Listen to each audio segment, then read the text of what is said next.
As we start, let us pray.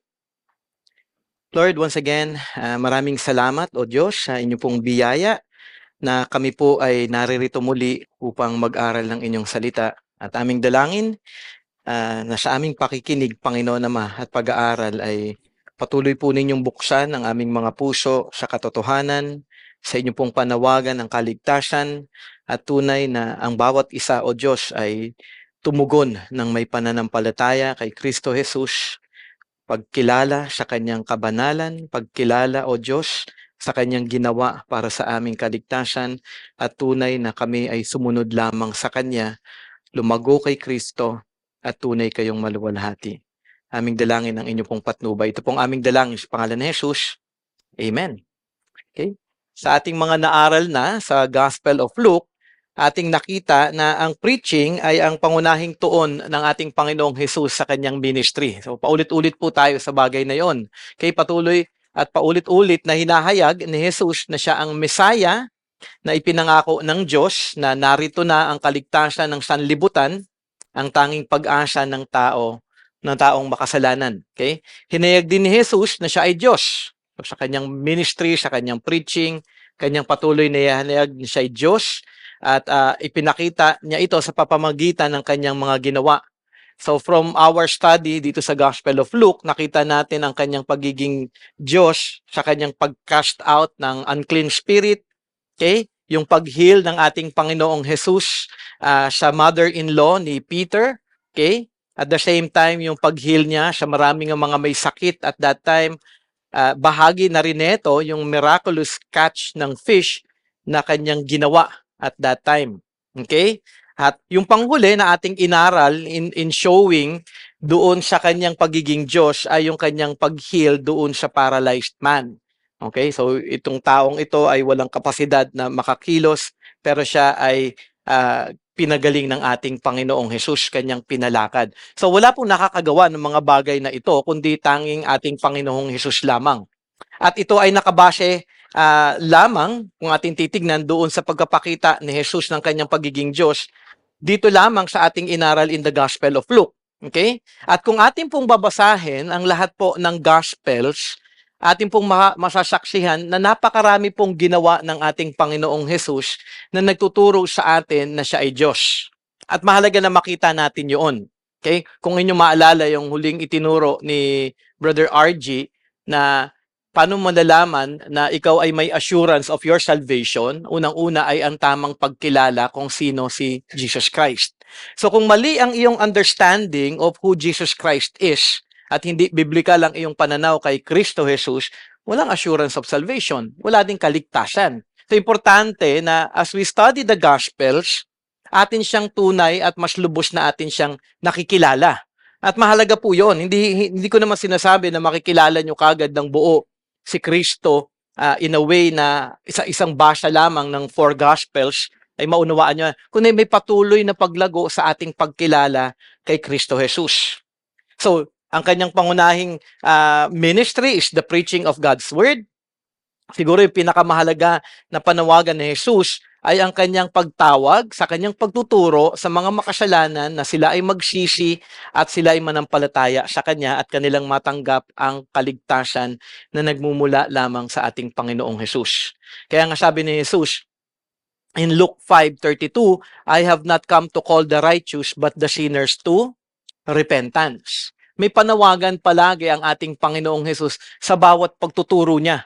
So, ibig sabihin, si Jesus Christ, pag nagtuturo siya, ay hindi lamang ito pagtuturo na kung ito yung dapat mo maging buhay, kung hindi ito'y palaging nagtuturo at nag-aakay sa lahat ng mga nakikinig na kanilang kilalanin siya na sila ay tunay na makatanggap ng kapatawaran sa kanilang mga kasalanan. So, sa dami ng mga itinuro ni Jesus, ating makikita ang kahalagahan ng panawagan niya na tayo ay tunay na manampalataya sa Kanya at ating matanggap ang kaligtasang tanging matatagpuan lamang sa Kanya.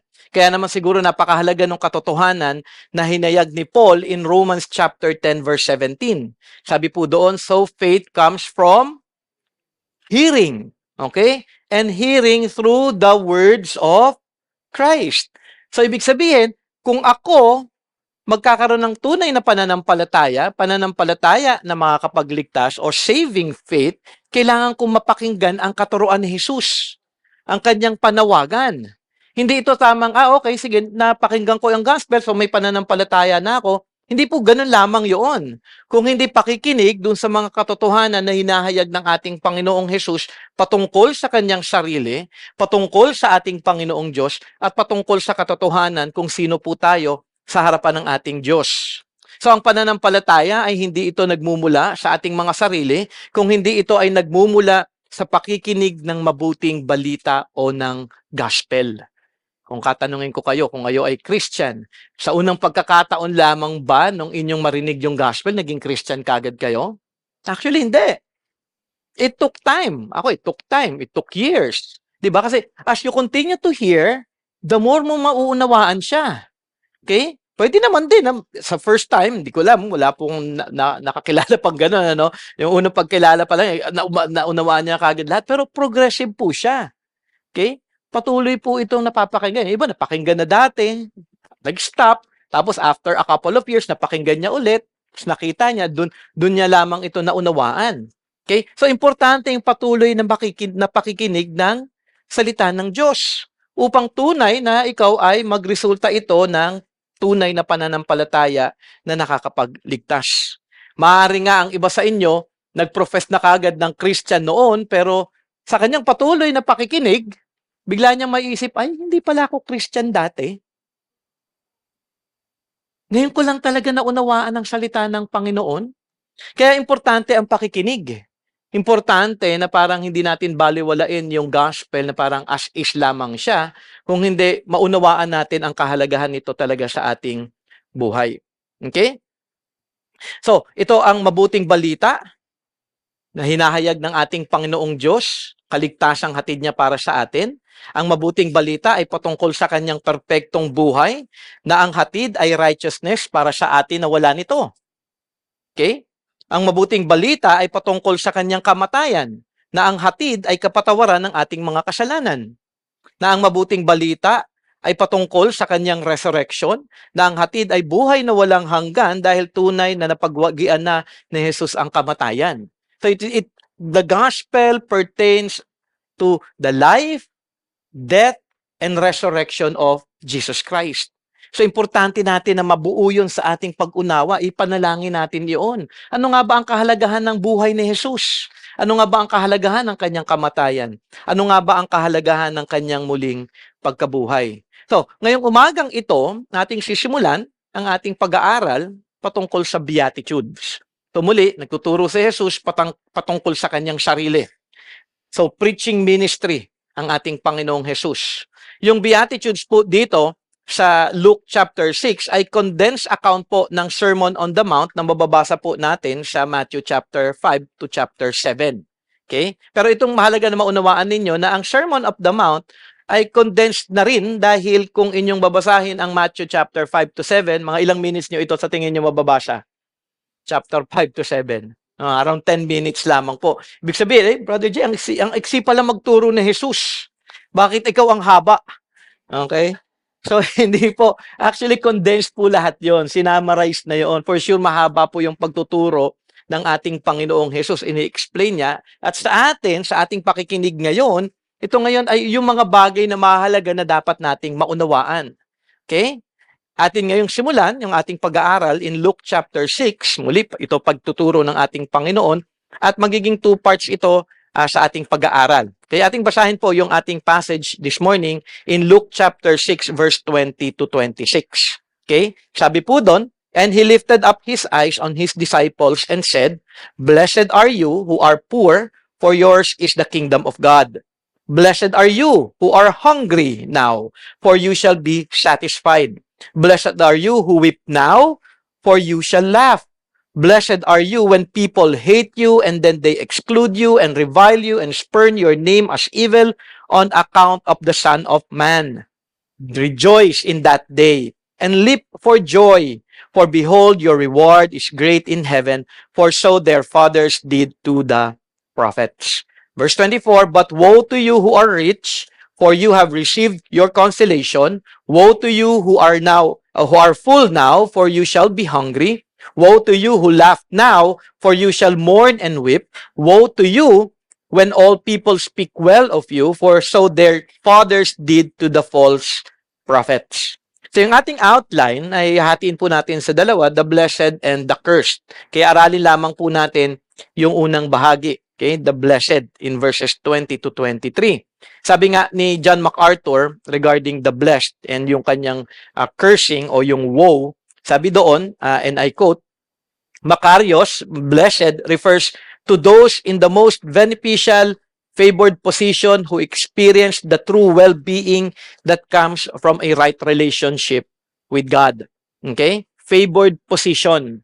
You are blessed, meaning you are in a favored position. Okay? And then yung word na woe refers to those in the worst, most unfavorable condition who experience the calamity, disaster, and damnation reserved for the wicked. Everyone falls into one of those two categories. There is no middle ground. So, ibig sabihin, it's either you are blessed or you are cursed. Okay? You are blessed if you are in Christ. Then, if you are not in Christ, then you are cursed. Maaari na maging thinking lamang niyo, ay, in Christ naman ako, wala naman nangyayari sa aking masama. But be very careful with that.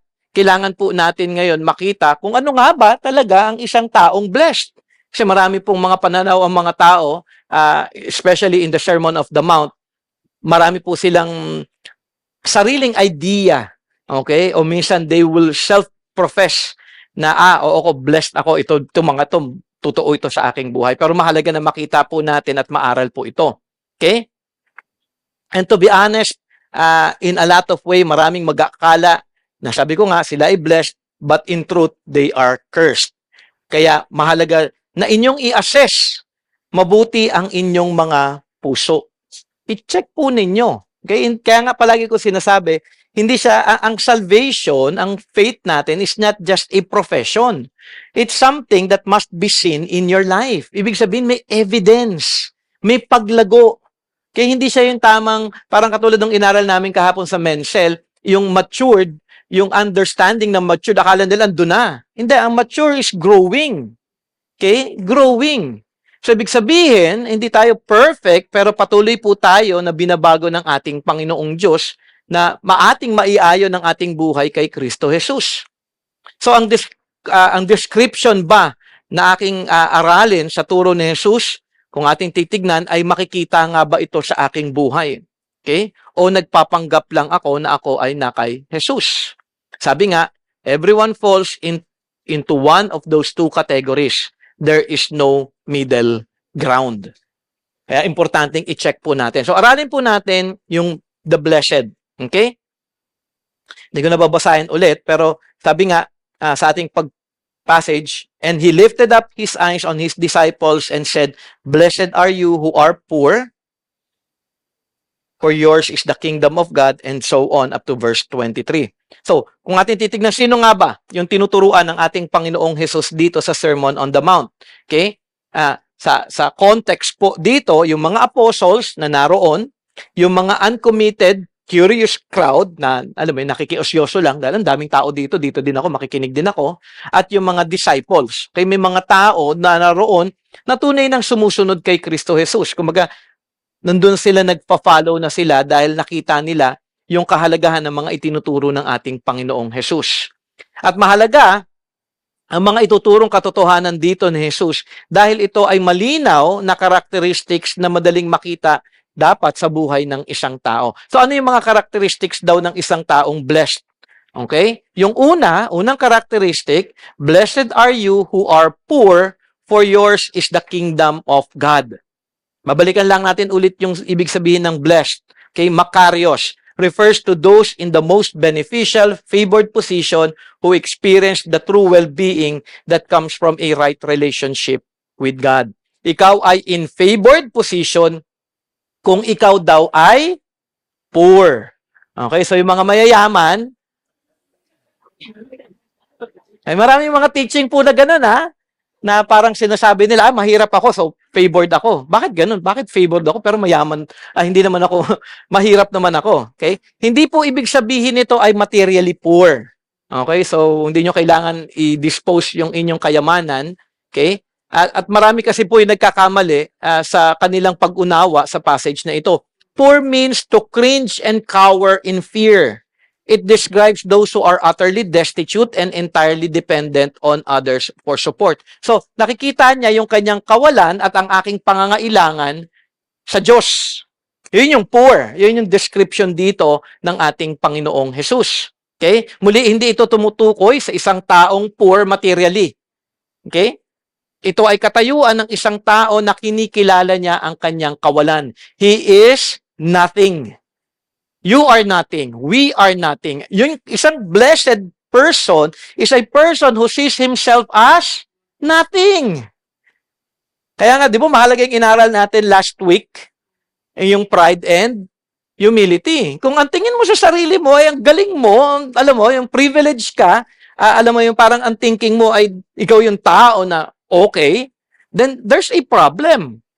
Dapat makita natin ang ating kawalan. At kung atin pong titignan yung account sa Matthew, sa chapter 5 verse 3, sabi po doon, "Blessed are the poor in spirit." So the same po siya in Luke, pero ang description po ni Luke is poor. Ang description po dito naman kay Matthew ay poor in spirit.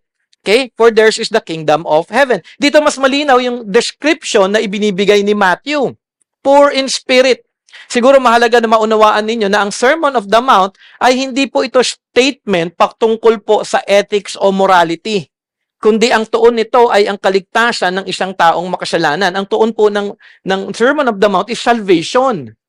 Hindi ito sinasabing maging poor in spirit ka. Hindi siya utos, hindi siya command in a way na dapat maging, dapat, ikaw magpakumbaba ako. Sige, magpapakumbaba ako. Pero ang true humility is coming from a right understanding of who God is. Yun yung true humility. Kasi ang thinking ng iba, ay, nagpapakumbaba naman ako Pero hindi galing sa kanyang pagkilala sa Diyos. Kaya nga mahalaga na makita natin, nung naging Christian kayo, nakita mo ba ang kawalan mo in the aspect and in line with your understanding of who God is? Hindi lang siya sinabing, dapat mag-repent ka kasi makasalanan ako. Pero bakit ka naging makasalanan? Ay, kasi sabi sa akin, makasalanan ako Hindi. We have a right understanding. We are sinners. Why? Because God is holy. So yung understanding natin sa pagiging kawalan natin ay nakabase sa ating relasyon at pagkilala sa ating Panginoong Diyos. Kaya naman kung i-apply ninyo ang katotohanan na ito apart from true regeneration or understanding of the gospel, mababaliwala po ang lahat. So as we study this passage, ang tuon po, ang reality po, yung reality of salvation. Sabi nga ni John MacArthur, and I quote, the blessed are those who understand their spiritual poverty and the bankrupt condition of their soul, no matter how much or how little wealth they possess. They acknowledge that they are bankrupt in righteousness and have absolutely no spiritual resources with which to obtain God's favor, and that salvation cannot be by good works, morality, or religious rituals. Kaya nga meron isang in-interview for membership sa Hierarch before, okay na yung lahat, and then binalikan ulit siya dun sa question, so tingin mo, paano ka naligtas? Ay kasi may nagawa ako. Pasado na sana So nag-extend pa ulit ng additional 1 hour sa interview para at least ma-clear yung bagay na yun. So kaya nga importante na makita natin na wala talaga tayo. At ang nakakalungkot dito sa katotohanan ito, lahat kayo magsasabing wala kayo. 'Di ba? Wala naman sa inyo magsasabi na hindi, Brother Jay, meron ako. Siyempre mag-fail na kayo dito sa truth na ito. Ang reality, all of us would say that we are truly nothing. Pero makikita yan sa buhay ninyo. Pwede nyo kasing i-profess lamang na I am nothing, God is everything. Pero tingnan nyo yung pananalita ninyo, pakikitungo nyo sa kapwa ninyo, sa inyong pag-iisip sa inyong kapwa, sa pananaw ninyo sa inyong kapwa. Minsan, tingin ninyo, napaka-righteous natin Pero in reality, hindi. Nakikita lang natin ang kamalian ng ibang tao, pero hindi ang kamalian natin at wala tayong pag-ibig sa iba. Kaya nga importante na makita natin yung katotohanan na ito, na hindi lang siya, alam mo yun, nandito, sa isip lamang natin, pero talagang nakikita natin na oo nga, tunay na ako ay wala. Siguro isipin niyo, Brother Jay, paano natin malalaman kapag tunay na wala ka? Hindi ka din actually, paano mo malalaman na tunay na wala ka? Makikita sa buhay mo, hindi ka maghuhusga sa ibang tao na, alam mo, yung feeling mo na righteous ka than others. Ikaw yung mas mabuti kaysa sa ibang tao. Kasi alam mo, wala ka eh. Kung may taong gumagawa sa'yo ng kasalanan, maunawaan mo siya. Dahil ikaw ay katulad lamang din niya. Hindi mo siya huhusgahan, magiging loving ka, magiging understanding ka, dahil lahat naman tayo ay puro wala. Diba? Lahat tayo ay wala. Ay, wala pwedeng magmayabang sa atin. Walang pwedeng magsabing, mas magaling ako sa inyo. Mas magaling ako magbasa sa inyo. Hindi naman tayo payabangan dito eh. Kung ano yung naaral natin o nating nagawa. Kung di nakikita natin kung ano man yung ating nagagawa sa ating buhay, ito ay lahat nagmumula sa ating Panginoong Diyos lamang. Kung meron ako nagagawa, hindi ko ito pagmamalaki. Hindi ko ito pagmamataas. Dahil alam kong wala naman ako eh. Ginagamit lamang ako ng aking Panginoong Jesus na magawa yung mga bagay na aking nagagawa ngayon para sa kanyang kaluwalhatian. Isang taong tunay na may humility. Actually, may tulad ito dun sa tax collector. Sabi sa Luke 18:13, sabi doon, but the tax collector, sino yung in comparison sa kanya? Yung isang Pharisee. Yung Pharisee, anong sinasabi ng Pharisee? Ay, ako nagtatides ako, nagbibigay ako, ang dami ko nagagawa. Walang kaligtasan sa kanya. Kasi hindi poor in spirit. But the poor in spirit is like the tax collector. Sabi doon, but the tax collector standing far off would not even lift up his eyes to heaven.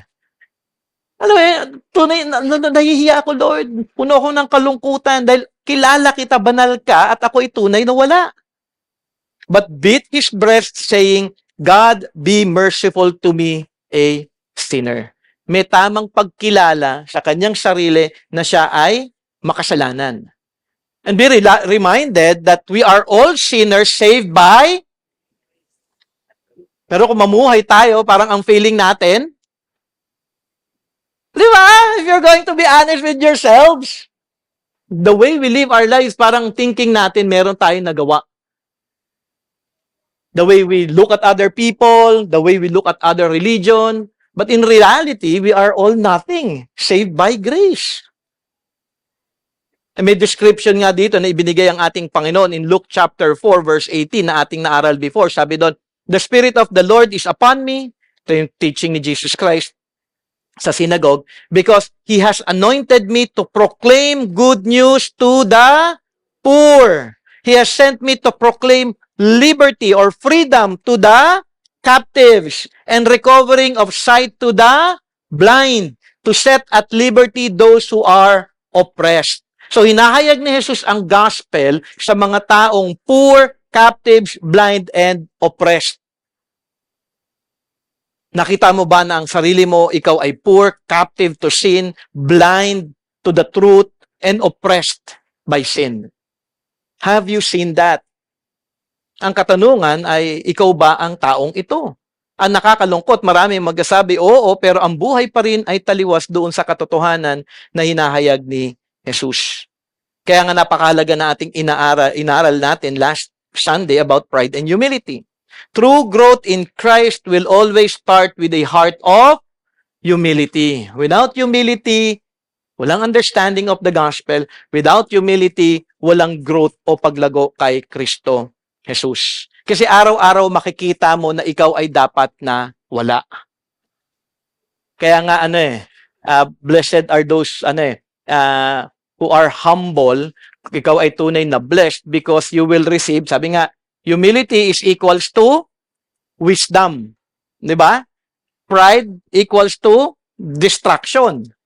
So, wisdom is the Lord, dahil nag-humble ka, kinikilala mo na wala ka, kinikilala mo pangangailangan sa Diyos, the Lord will give you understanding and wisdom. Mas lalo mo siya makikilala. Mas lalo ka ma-humble sa iyong pagkilala sa Kanya. Kaya naman ang itinuturo ni Jesus dito sa Sermon on the Mount ay tunay na hindi may isip ng mga taong mayabang o mapagmataas na hindi nila tunay na aaminin na sila ay wala. Kung ikaw ay mataas, tatandaan mo na ang mensahe ni Jesus ay para sa mga captives ng sarili nilang pananaw at blind sa katotohanan ng salita ng Diyos at blind sa kanilang mga sarili. At may halimbawa ang Bible sa mga taong mataas ang tingin sa sarili. Sabi nga sa Revelation chapter 3 verse 17, "For you say, I am rich, I have prospered, and I need nothing, not realizing that you are wretched, pitiable, poor, blind, and naked." In reality, marami po ang magsasabi na, oo, poor in spirit ako, pero paano kayo mamuhay ngayon? Doon makikita yun eh. Kaya poor in spirit ako, pero mayabang ka pa rin. Kung ang pananaw mo ay mabuti ka kaysa sa iba, kung ang tingin mo sa sarili mo ay dahil may kakayanan ka ayon sa sarili mo, at ito ay actually kumakalaban sa katotohanan na hinahayag ng ating Panginoong Hesus.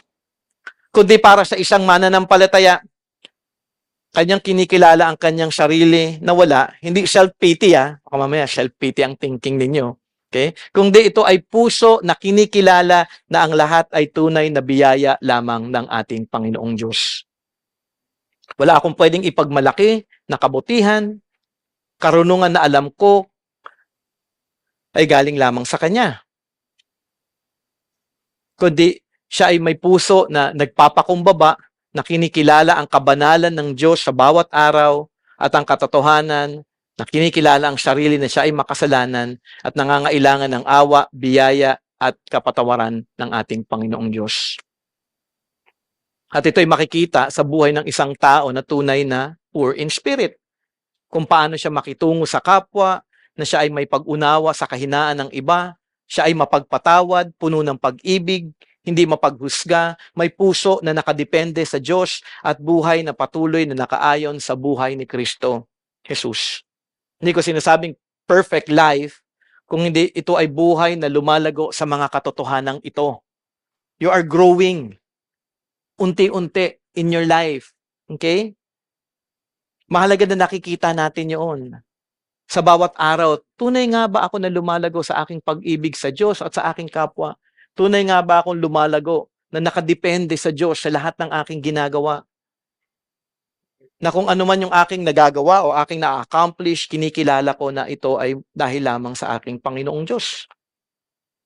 So ano ang pangako ng Diyos sa mga taong poor in spirit at magpapakumbaba, nakikilalanin by grace ang kanilang tunay na kalagayan sa harap ng Diyos?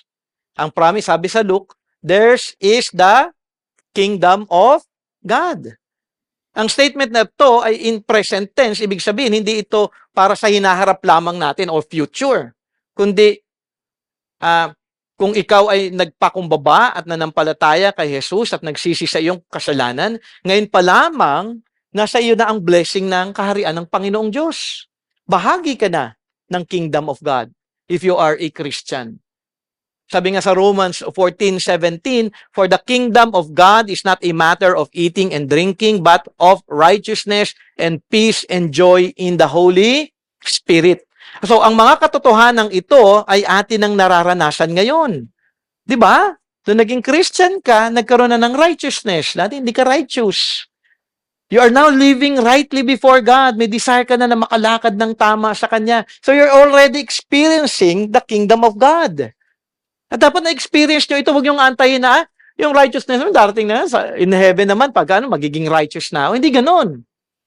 In reality, you are saved by Christ sa sins mo, you are already forgiven, and then you are now to live the righteousness of Christ. Na-experience mo ba yun? So kung poor in spirit ka, resulta righteousness of life. Nakikita nyo, evidence? Not only righteousness, but there will be peace. May kapayapaan ka. Wala ka ng takot na kung ikaw ay mamamatay, wala kang kaligtasan, kundi may kapayapaan ka na dahil ikaw ay napatawad na sa ating Panginoong Diyos. May pagkilala ka na ang ating Panginoong Diyos Ama ay ating Ama. Na hindi niya ako pababayaan. May kapayapaan tayo na kung ano man ang mangyari sa aking buhay ngayon, ang aking Panginoong Diyos ay aking kasama. Not only that, may joy in the Holy Spirit. Diba, despite of all that troubles in life, yung lahat ng ating kinakaharap ng mga sitwasyon na mahihirap, may kagalakan pa rin. Hindi ba napapansin yun for 14 years? Or every Sunday, si Brother Jay ba walang problema? Bakit pa rin nakakapagturo pa rin siya ng maayos? Because there is joy. Hindi ibig sabihin, wala akong problema. Ang dami akong problema. Iniisip ko kayong lahat. Hindi ba alam, pag nag-iisa ako, natutulala na lang ako, paano kaya ito? Isipin nyo, hindi lang isa ang anak ko. Lahat kayo, sinishepherd ko. Kung may problema sa inyo, may concern sa inyo, may sin kayo, affected ako doon. But by the grace of God, I have joy. Why? Because I am in Christ. And God is sovereign. The Holy Spirit is within me. So, na-experience natin ito. Hindi siya something na future na ating matatanggap yung kingdom of heaven, kingdom of God. Pero ngayon pa lamang atin itong nararanasan. So, are you poor in spirit? Yours is the kingdom. You will experience that. You will live that kingdom life now. Not perfectly. Darating yung perfection na ito in time pagka namatay tayo. But right now, we are to be growing in righteousness, in peace, and our joy in the Holy Spirit. So yung una, sabi ni Luke, blessed are you who are poor, for yours is the kingdom of God. Okay, pangalawang characteristic of blessedness. Sabi sa verse 21, blessed are you who are hungry now, for you shall be satisfied. Ito yung gustong-gusto ng BSL eh. So baka mamaya gutom na kayo. Okay, hindi ito literal na hungry at maaari na hungry kayo in some sense. Baka hindi kayo nakapag-breakfast. Praise God, nakapag-breakfast po ako at the last minute. Okay? Hunger that is not because of lack of food, but hunger from lack of righteousness. Sabi ni John MacArthur, it is an intense, deep, all-consuming longing for acceptance with God. Ito ay ang pagkilala sa sarili na kanyang kawalan ng katuwiran na tunay na makapagbigay ng kaluwalhatian sa Diyos. Alam mo yun? Or in spirit ka, alam mo na meron Diyos, ang desire mo, Lord, gusto ko pong makalakad ng tama sa inyong harapan. At alam mong hindi mo kaya yun. Dahil alam mong wala ka. Pero yung desire mo is to be righteous before God and honor Him. Do you have that kind of heart? Blessed daw yung taong ganito ang kanyang puso na maging tama, na kinamumuhian ang kasalanan. Na ayaw niyang gumawa ng kasalanan, kung dinais niyang gumawa ng tama sa harapan ng Panginoon. Kaya nga ang daming babagsak dito eh. Kasi ano yung gusto lamang natin dito sa buhay na ito? Magawa yung ating kalooban, hindi ang kalooban ng Diyos. Kaya nga, kaunti lang talaga ang maliligtas. Kasi lahat ng tao mayabang. Ang lahat ng tao, ang iniisip lang nila, sarili nila, at hindi nila naiisip na may Diyos na banal na ako'y dapat na lumalakad ng tama sa kanyang harapan. Ano sabi? Sa Romans 3? Meron ba sa inyong matuwid? Wala, di ba? Romans 3:10-12, none is righteous, no, not one. No one does good, not even one. So ano man yung sasabihin ng iba, mayroon naman ako mabuting nagagawa. Oo, kuyan, ginagalang mo nanay, tatay mo. Okay, nagsusupport ka sa pamilya mo, tumutulong ka sa iyong kapwa, hindi ka nagsisinungaling. Okay, may mga ganong kabutihan, pero kung wala si Kristo, it doesn't mean anything at all. Dahil ang pananaw ng Panginoon, walang mabuti sa atin ni isa. Na sino lamang ba ang talagang tunay na naging mabuti? Si Kristo Jesus lamang. We are to be reminded that God hates sin. Kung ikaw ay may sin, hindi ka pwedeng humarap sa harapan ng ating Panginoong Diyos. You cannot face God if you have sin. So, ibig sabihin, walang salvation for you. Pero ang katanungan, do you hunger for righteousness? Yung puso mo ay may pagnanais na maging tama sa Diyos, maging tama sa iyong kapwa, na alam mo din by grace na wala ka nito, pero ito ang iyong ninanais. Ano yun, sa bawat araw, ang desire mo, Lord, parang ako, no? Lord, help me to love my wife more. Yun yung desire ko because that is righteousness before God. Lord, help me to love my son more, to teach about Christ sa kanya. Help me, Lord God, to be understanding, to be patient, not to judge. Alam niyo, kapag kami naisip kang masama sa kapwa, do you dispel that? Na hindi, that is judging. Lord, that is sin. Kung nagagalit ka, natatakot ba kayo na ang galit mo ay kasalanan laban sa Panginoong Diyos? Do you desire na, Lord, ayoko pong magalit. Ayoko pong mainggit. Yung desire mo maging tama sa Kanya araw-araw. Yun yung may hunger for righteousness. Na Lord, gusto ko talaga kitang masunod sa lahat ng bagay. Na mamatay ako sa sarili ko at mabuhay lamang ako na lumalakad ng tama at ayon sa inyong salita. Yun yung hunger. Yun yung may gusto ka. Ano yung feeling ng hunger? Gusto mong mabusog, di ba? Masasatisfy ka lamang pagka nagawa mo o nakain mo yung gusto mong kainin.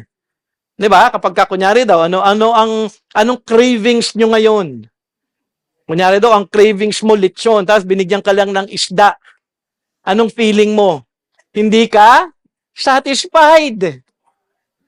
Kasi hindi mo nakain yung gusto mo eh. And yung hunger for righteousness, ang makakasatisfy lamang noon, si Christ.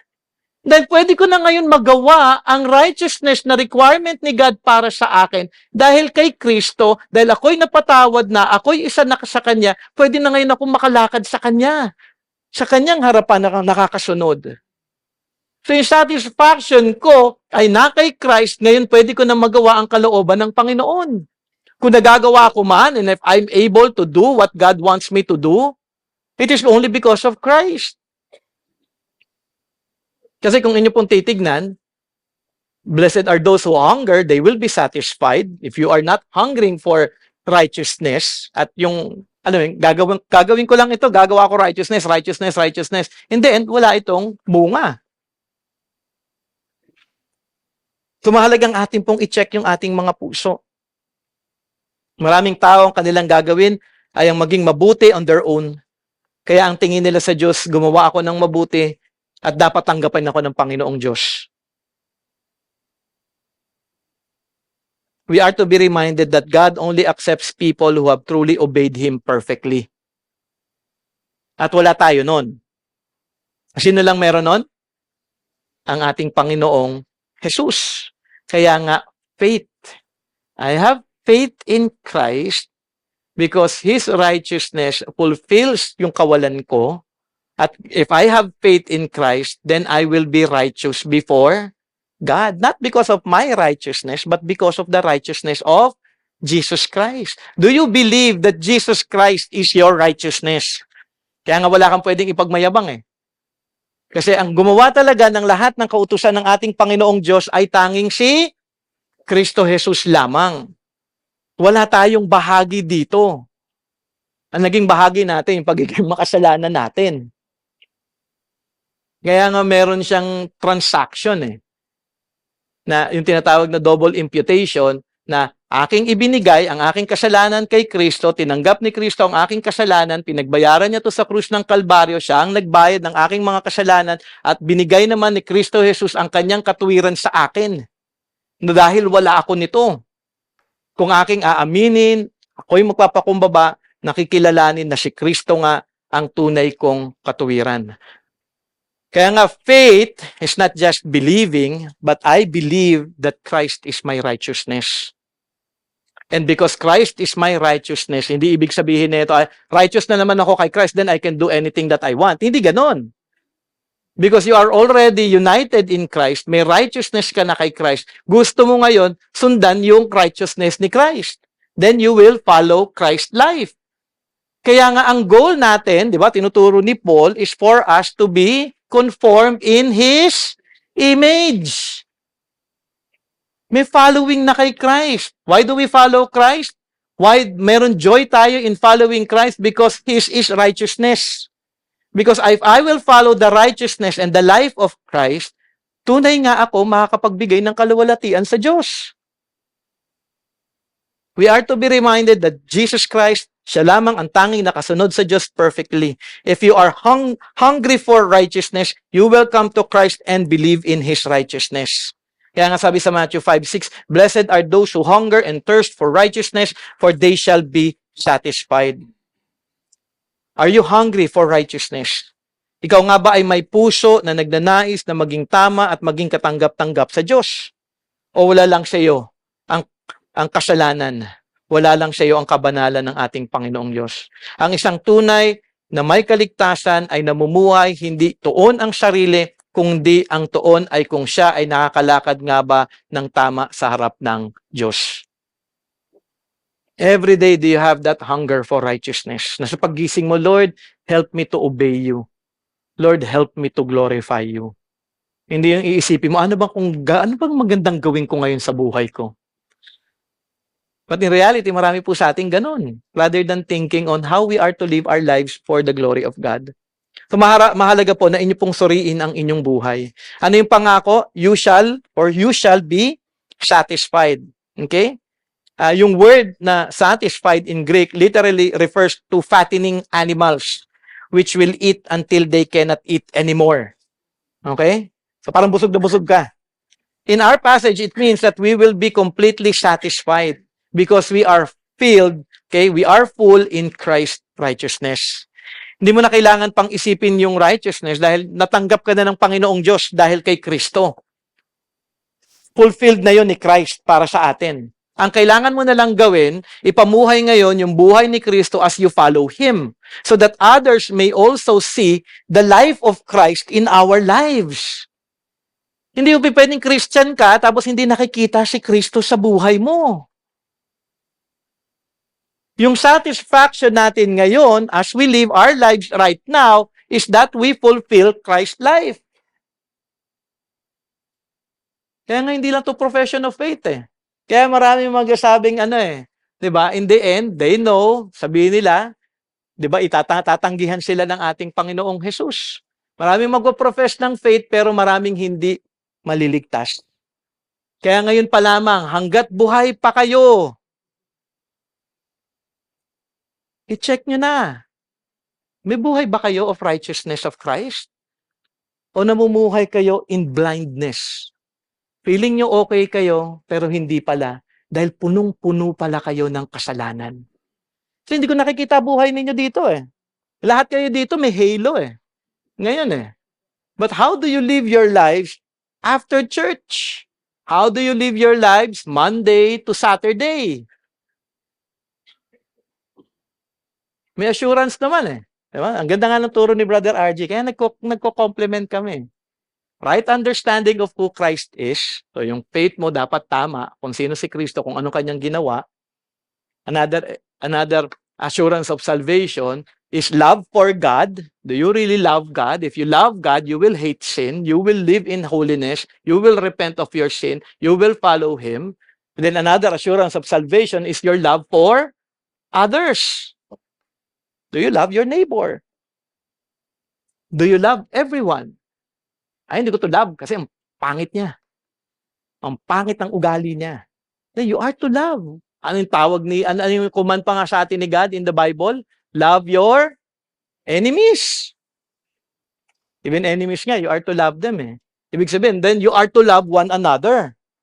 You are to show love to everyone. Wala kang pagtatangi. Okay? So, you will be satisfied. And that satisfaction can only be found in Christ. So, ito yung pangalawang characteristic. Blessed are you who are hungry now, for you shall be satisfied. Pangatlong characteristic of a blessed person, blessed are you who weep now, for you shall laugh. Siguro yung mga tawa ng tawa dito sa church natin, talagang mukhang weep sila ng weep. At pagdating nila dito, laugh naman sila ng laugh. Okay? Hindi po ganun yun. Okay? This is actually, sabi nga ni John MacArthur, this is the emotional breakdown that follows recognition of spiritual bankruptcy and lack of righteousness. Kung iyong nakita ang iyong tunay na kalagayan sa harapan ng ating Diyos na banal, ang iyong pagiging poor in spirit, ang iyong kawalan ng katwiran, ang resulta nito ay kalungkutan sa iyong tunay na kalagayan sa harap ng Panginoon. And that is important. If you are poor in spirit, and if you hunger for righteousness, you will weep. Dahil wala ka na, wala ka pang katwiran, ang karapat-dapat na matanggap mo sa buhay ay ano? Kaparusahan. Eternal punishment. Kaya malungkot ka. Lord, walang-wala nga ako. Kaya ang dapat nakasunod nito, kung pag nakita mo ang iyong kawalan mo ng righteousness, ang kasunod nito is confession and repentance. Lord, wala nga ako. Lord, patawarin niyo po ako. Wala po akong righteousness. Wala po akong mabuting nagawa. Lahat ng mabubuti kong gawa na sa tingin ko mabubuting gawa are all rubbish before you. Because I am apart from Christ. I'm not doing that for your glory. It is selfishness. Kaya kung tunay na iyong kinikilala na ikaw ay wala sa harap ng ating Panginoong Diyos, ikaw ay magpapakumbaba at magsisisi sa iyong kasalanan. When you repent, there's also sorrow. Tama ba? Baka naman nung nasirang kayo ng gospel, walang sorrow. Dapat po may sorrow, ha? Hindi pwedeng, okay, sige, tinatanggap ko si Kristo bilang aking Panginoon tagapagligtas. Thank you, Lord. At ang daming ganon. Walang deep sorrow of sin. Di ibig sabihin, hindi mo na nakita din yung kabanalan ng ating Panginoong Diyos. Kaya nga may panawagan sa atin in James chapter 4 verse 9 to 10. Be wretched and mourn and weep. Let your laughter be turned to mourning and your joy to gloom. Humble yourselves before the Lord and He will exalt you. Magpakumbaba ka. Umiyak ka. Hindi ba kayo nalulungkot pag nagkakasala kayo? Nakakalungkot. It's really sad. Ngayon ba pag nagkakasala kayo, parang ang feeling nyo ba okay lang? No. Hindi po dapat ganun yung feeling natin pagdating sa kasalanan. When there is sin, that is sin against a holy God. You're rebelling against God when there is sin. Then you should weep. I-weep mo kung hindi mo nakikita ang kasalanan. Pag gabi nag-correct sa'yo ng sin mo, mag-weep ka. Dahil tinuturuan ka na ng tama. You are to weep because of sin. Kasi panawagan yan eh. Mourn, weep, because God is holy. Hindi po nakakatuwa ang kasalanan. Kaya nga may hunger for righteousness eh. Kasi gusto mo maging tama sa Panginoon araw-araw. Pero despite of that, kaya nga, weep now, muyak na kayo ngayon. Malungkot na kayo ngayon. Sabi din ni Paul in 2 Corinthians chapter 7 verse 10, for godly grief produces a repentance that leads to salvation without regret, whereas worldly grief produces death. So, may dalawang klase ng repentance. May godly at worldly. So, ang thinking ng iba, may grief naman ako, nalulungkot naman ako. Pero hindi nakafocus kay God. Hindi nakafocus sa kanyang holiness. Nahiya lang kasi may nagawang kasalanan. Godly grief ay nagmumula sa tunay na pagkilala sa Diyos at sa tunay na pagkilala sa sarili ayon sa kanyang salita. Worldly grief ay nakatuon sa sarili na walang tunay na pagkilala sa Diyos. Ang tuon ay sarili at hindi ang kaluwalhatian ng Diyos. Kaya makikita mo ang buhay ng isang tunay na Christian. May takot siya palagi sa kabanalan ng Diyos araw-araw. Hindi niya hayaan ang kasalanan na magpatuloy. Hindi haharapin niya ito, tatalikuran niya ito, kakamuhian niya ito, at magpapatuloy siya na magpapakumbaba at hihingi ng gabay at tulong at biyaya ng Panginoon. So anong pangako ng mga sa tao na magwi-weep sa kanilang kasalanan? For you shall laugh. Yun, parang nakakatawa yung tatawa ka. Actually, hindi po talaga laughter, but there will be rejoicing. Siyempre, pagka may joy, masaya. May laughter. Di ba? Hindi naman pwedeng masaya ka, tapos wala kang, hindi nakikita yung joy sa buhay mo. Bakit joy? Dahil ikaw ay nakatanggap ng kapatawaran sa lahat ng iyong kasalanan. Kung nag-weep ka, nag-repent ka, nag-confess ka, nag-repent ka sa iyong mga kasalanan, kung ikaw ay tunay na lumapit sa Panginoon na may pagpapakumbaba at pagkilala sa kanyang kabanalan, and then there will be joy. Diba, na-experience nyo ba yon nung naging Christian kayo? At that moment, when you have come to know that you are a sinner and then you have confessed and repented of your sin, ano after that? May joy sa heart because you know you are forgiven. And then may joy ka na, Lord, I want to serve you. I want to honor you because I'm forgiven. Di ba may joy? Kaya when you serve the Lord, when we come to church and we serve, may joy. Hindi ba pwedeng Christian ka tapos dating ka dito sa church? Parang hindi taong pinatawad. Ano man ang bigat ng problema ninyo, ang pinaka-importante sa buong buhay ng tao ay siya ay napatawad sa kanyang mga wala nang maikukumpara pa doon. Dahil ang pinaka-problema ng tao ay, bakit tayo maraming problema? Dahil sa kasalanan. Part lang life yan eh. Dahil kay Adam and Eve sinisi si Adam and Eve. Dahil tayong lahat ay nagkasala. Dahil lahat tayo makasalanan. But alam natin na napatawad na tayo at pinakamahalaga napatawad ako ng Panginoong Diyos. Marami man akong problema, ang pinakamahalaga ako ay na kay Kristo Jesus. There's joy. Remember the promise in Psalm 30 verse 5, weeping may tarry for the night, but joy comes in the morning. Jeremiah 31:13, I will turn their mourning into joy. I will comfort them and give them gladness for sorrow.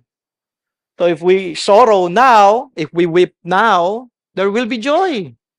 Pero kung kayo magmamatigas sa kasalanan ninyo, okay lang ako. Lahat ng sinasabi ni Brother J, mali yan. Okay lang talaga ako. Then there will always be sorrow. Pinakakalangkot doon, full of sorrow ka na, kaya nga ganda nung itinuro ko sa sa biblical counseling sa higher up, sa bawat cell. Yung number 2 na presupposition is the connection between misery and sin. There is misery in life because of sin. Bakit magulo buhay mo? Bakit parang hindi masaya? Bakit parang palagi kang magulo ang isip, wala kang direction in life? Because there is sin. At ngayon, yung mga unbelievers, mamumuhay sila in misery. Tatakpan nila yung misery nila with worldly joy. Bibili sila ng magka-shopping sila, kakain sila ng kung anong gusto nila, pupunta sila, mag-iinom sila, magbibisyo sila. Gagawin nila lahat yon para takpan lahat ng mga miserable things in life. But for us Christian, dapat na intindihan natin, when there is misery, it is because of sin. And if we repent of that sin, then it will turn into joy. So for those who humble themselves before God, there is joy. So ito yung pangatlong characteristic. Blessed are you who weep now, for you shall laugh. Lastly, fourth blessing, blessed are you when people hate you and when they exclude you and revile you and spurn your name as evil on account of the Son of Man. Rejoice in that day and leap for joy, for behold, your reward is great in heaven, for so their fathers did to the prophets. Blessed are you when people hate you, when they exclude you and revile you and spurn you, your name as evil on account of the Son of Man. Malinaw? On account of the Son of Man. Okay? Hindi ito dahil, itong taong to, galit na galit sa akin. Sabi naman sa Bible, blessed ako. Hindi. Okay, minsan ni-equate nila lahat ng mga tao, galit yan sa akin eh.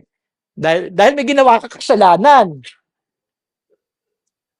Pero, ito po ay paalala sa atin na kung ikaw ay tunay na poor in spirit, na kung ikaw ay tunay na hungering for righteousness, na kung ikaw talaga ay nagwi-weep because of your sin, dahil ikaw ngayon ay isang Christian na, mga tao ngayon ay kakalaban sa'yo.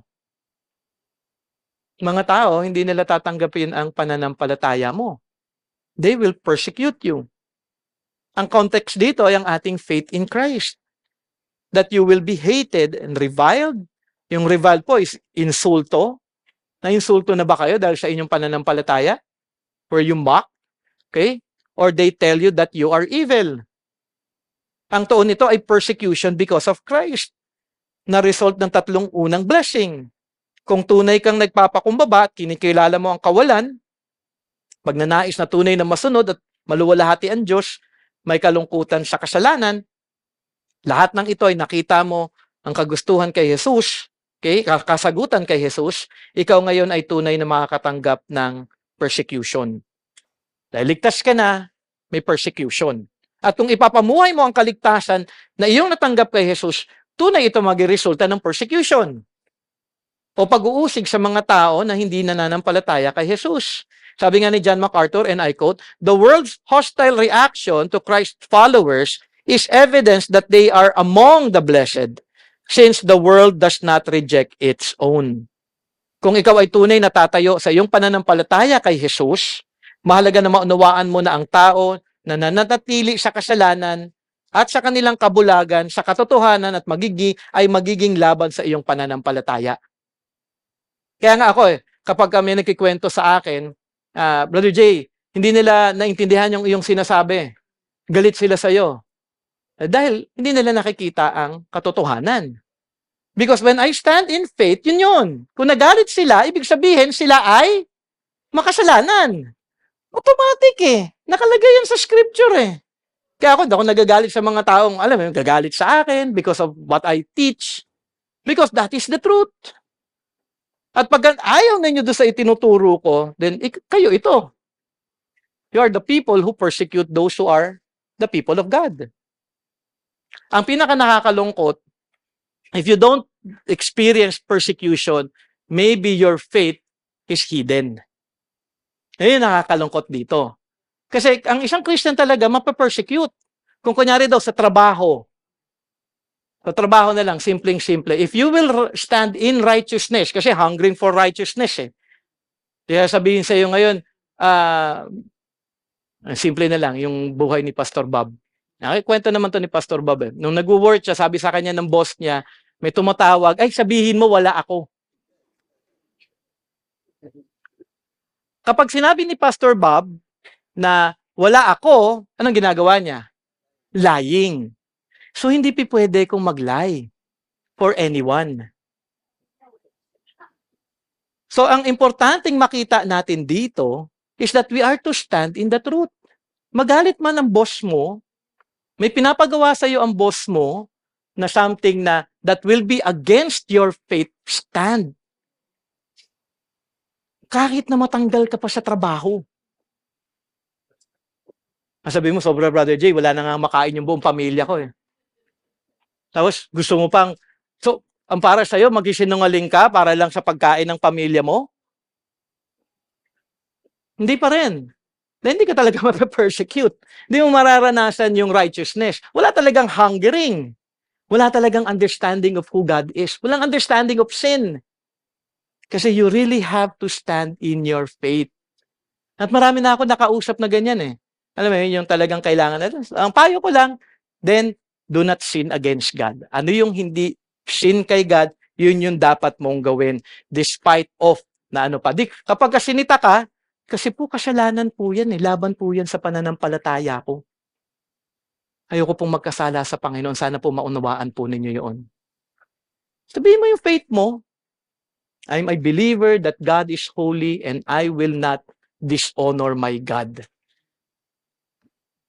Kaya actually ngayon, maraming mga Christians, they don't experience persecution because they don't stand in the truth. Pero kung ikaw ay mag-stand sa truth, may persecution talaga. Bahagi po yan ng life natin if we stand in righteousness. Not only that, syempre, if you go out and share the gospel, a lot of people, they will hate you. Aayawan ka nila. Medyo, ano pa tayo ngayon? Yung sa outreach natin, dahil mga bata lang yan. Pero subukan yung mag-reach out na sa mga nanay, tatay ng mga yon. I tell you, you will experience persecution. Lalo na kapag lalabas na tayo. Lalabas tayo in time. Ngayon, medyo nasa comfort zone pa tayo Nasa training part pa lang tayo ng ating church in terms of evangelism. But in time, we will go out and we will share the gospel. Dadaling ko kayo doon. Kung ano yung ginawa ko before, gagawin din natin yun in time. But I'm readying you right now na maging ready tayo. At pag-equip na kayo, pag nakita kong equip na kayo, and then darating tayo sa point na i-share natin yung mga gospel to those people who really hates Christ. And then by grace, sana hindi tayo ma-persecute. by grace, sana hindi kayo ma-hurt. Sa Albay, actually, dami kong persecution na pinagdaanan doon. And iniyak ko lang lahat kay God. Alam mo yun? But the Lord has been so good because I know that He was working in my life, na ipinapakita niya sa akin na, hindi, Jay, okay lang yan. Ang importante, tapat ka sa akin, sa iyong paglilingkod. Kung babalikan lang ninyo yung 4 years ko in Albay, that was really hard. And I thank the Lord dahil na-experience ko lahat ng sorrow doon. Lahat ng mga, alam mo yung mga pinagsasabi nila, lahat ng kasiraan nila sa akin, na parang they say things na hindi kasi ako Catholic. Sabihin nila, ang panlaban lang naman nila, basta't kayo, hindi kayo maililibing sa libingan. So, ang lapit naman sa akin ng mga uma-attend sa akin, paano yung pag namatay po kami, 10 kami ililibing? Nag-iisip-isip kagad ako, teka lang, paano ko ba ito mapapalibing? Kasi yung number 1 na panakot doon sa Albay dahil yung libingan pag-aari ng Catholic. So naisip ko kaagad, may public cemetery yung government. Okay. So sagot ko sa kanila, meron pong public cemetery. Doon ko po kayo dadalhin. Kasi dapat may kasagutan ka doon Kaya nga in the end, masaya sila. And yung iba nagpatuloy. Bagamat ito ang katotohanan na nakakaharapin ng mga Christian, ano yung pangako ng Diyos at nais ng Diyos na ating maging tugon in persecution. Sabi nga, on that day, rejoice in that day, leap for joy, for behold, your reward is great in heaven. For so their fathers did to the prophets. Be glad or rejoice and even leap for joy. Bakit? Dahil ito ay ating pakikiisa kay Jesus. So if you are persecuted, this is, being one with Christ's suffering. Ano gusto nyo kayo? Si Christ lang ang nag-suffer? Bahagi po talaga ng buhay ng isang mananampalataya that we will also suffer with Christ. Okay? So rejoice. Kaisa ko kay Kristo sa kanyang suffering. Pangalawa, dahil ito ay palatandaan ng ating tunay na relasyon kay Jesus. Ibig sabihin, you are now united with Christ. Kung si Christ pinersecute, tayo din na kanyang followers ay ipe-persecute. Okay? Dahil ito din, pangatlo, ito ay patotoo sa mga sinabi ni Jesus na ating kakaharapin. Di ba totoo yung sinabi ni Jesus? You will be persecuted. But take heart. I am with you forever. May pangako naman ng Panginoon At maliban dito sa tatlong ito, in our passage, sabi nga, your reward is great in heaven. So if you're persecuted, there is a great reward in heaven. Sabi nga sa 2 Corinthians 4:17-18, for this light momentary affliction is preparing for us an eternal weight of glory beyond all comparison. As we look not to the things that are seen, but to the things that are unseen. For the things that are seen are transient, but the things that are unseen are eternal. If you are persecuted, you rejoice because there's a great reward. So don't, huwag kayong matakot. Stand in your faith. Dahil ang pinaka-importante yung eternal reward natin sa Panginoon. In life natin dito, mamamatay tayo in time. Kaya huwag natin pang halagahan ba yung kung ano tayo dito sa mundong ito. Nandito tayo ngayon as a Christian to share the gospel, to live the gospel life, and to glorify God as we await our time with the Lord. Romans 8:18, sabi doon, for I consider that the sufferings of this present time are not worth comparing with the glory that is to be revealed to us. It is incomparable. Mas higit pa yan, Brother Jay, sa napakaraming ginto. Kaya nga, sabi dito sa atin, not worth comparing. Hindi siya maikukumpara sa kahit na anong yaman sa mundong ito compared sa ating matatanggap sa ating Panginoong Diyos. So may blessing na nag-aantay sa atin sa langit. Hindi lamang iyon, panghuli, dahil ito ay ating pakikiisa sa mga heroes of the faith na nauna sa atin. Kung sila Moses na persecute, sila David, yung mga nauna, tayo ngayon ay lumilinya sa kanila. Yung ating buhay ay kaisa sa buhay ng mga taong nauna sa atin. Kaya ito, sabi nga, we are in good company. because we are following their steps. So, in ending, blessed are you who are poor, for yours is the kingdom of God. Blessed are you who are hungry now, for you shall be satisfied. Blessed are you who weep now, for you shall laugh. Blessed are you when people hate you and when they exclude you and revile you and spurn your name as evil on account of the Son of Man. Rejoice on that day and leap for joy, for behold, your reward is great in heaven, for so their fathers did to the prophets. Ang mga itinuturo nga ba ni Jesus sa Sermon on the Mount ay tunay nga din ba sa inyong mga buhay? Nakita mo nga ba na ikaw ay spiritually bankrupt? Nakita mo nga ba na ikaw ay tunay na may pagnanais na maging tama o righteous sa harap ng Diyos at alam mo na ikaw ay walang kakayanan na magawa ito? Nakita mo ba na ikaw ay tunay na walang pag-asa sa sarili mo na maligtas sa iyong kasalanan at ikaw ay puno ng kalungkutan sa katotohanan na ikaw nga ay makasalanan? At sa lahat ng ito, sino ang tanging pag-asa ng tao sa lahat ng ating kakulangan na tunay na nakita ang katotohanan sa buhay niya? Ang tanging pag-asa lamang natin ay si Kristo Jesus. Siya lamang. So believe in Christ. Trust in Christ. Put your faith in Christ. Ang resulta ng tunay na relasyon kay Jesus ay pag-uusig ng mga tao na laban sa Kanya. Kaya nga ang ating pakikiisa kay Kristo ay isang pagpapala. Hindi siya parang, hindi siya isang bagay na parang katanggap-tanggap sa mundong ito. Maraming hindi maunawaan ang katotohanan ito, pero kung iyong itong naunawaan, you are so blessed. Kung hindi mo naunawaan ang lahat ng mga sinasabi ko ngayon, lahat ng ating mga inaral, then go to God, ask for grace and mercy, pray, Lord, mukhang mahalaga po lahat ng mga sinabi at inaral namin kanina, pero hindi ko siya naunawaan.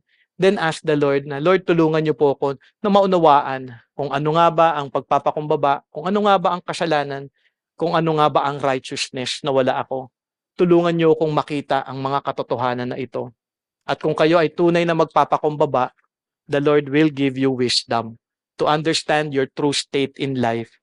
And He will give you the grace to believe truly in Jesus Christ. Let us pray. Lord, once again, thank you for your word. Thank you for this great reminder. And I pray, Lord, na hindi po masayang, hindi po namin baliwalain ang mga panawagan pong ito dahil ito po ay napakahalaga at ito po ay tunay na magbibigay buhay sa bawat isa. So kung kami nga po ay tunay na kay Kristo, salamat dahil amin pong naranasan ang lahat ng ito at amin pong nakita ang mga katotohanan ito. At nawa aming dalangin, makita po ito ng lahat. Maging malinaw po ang katotohanan ito sa lahat na naririto, Panginoon Ama, na tunay na wala po kami. At si Kristo ang lahat sa amin. Salamat. At inyo pong ibinigay si Kristo bilang aming Panginoon na tagapagligtas. Maraming salamat. Lord, I pray for your blessing for each one in the coming days. As we meet again next week, we pray for your blessing. We pray that we may truly walk in righteousness. We pray that we may truly hate sin every day.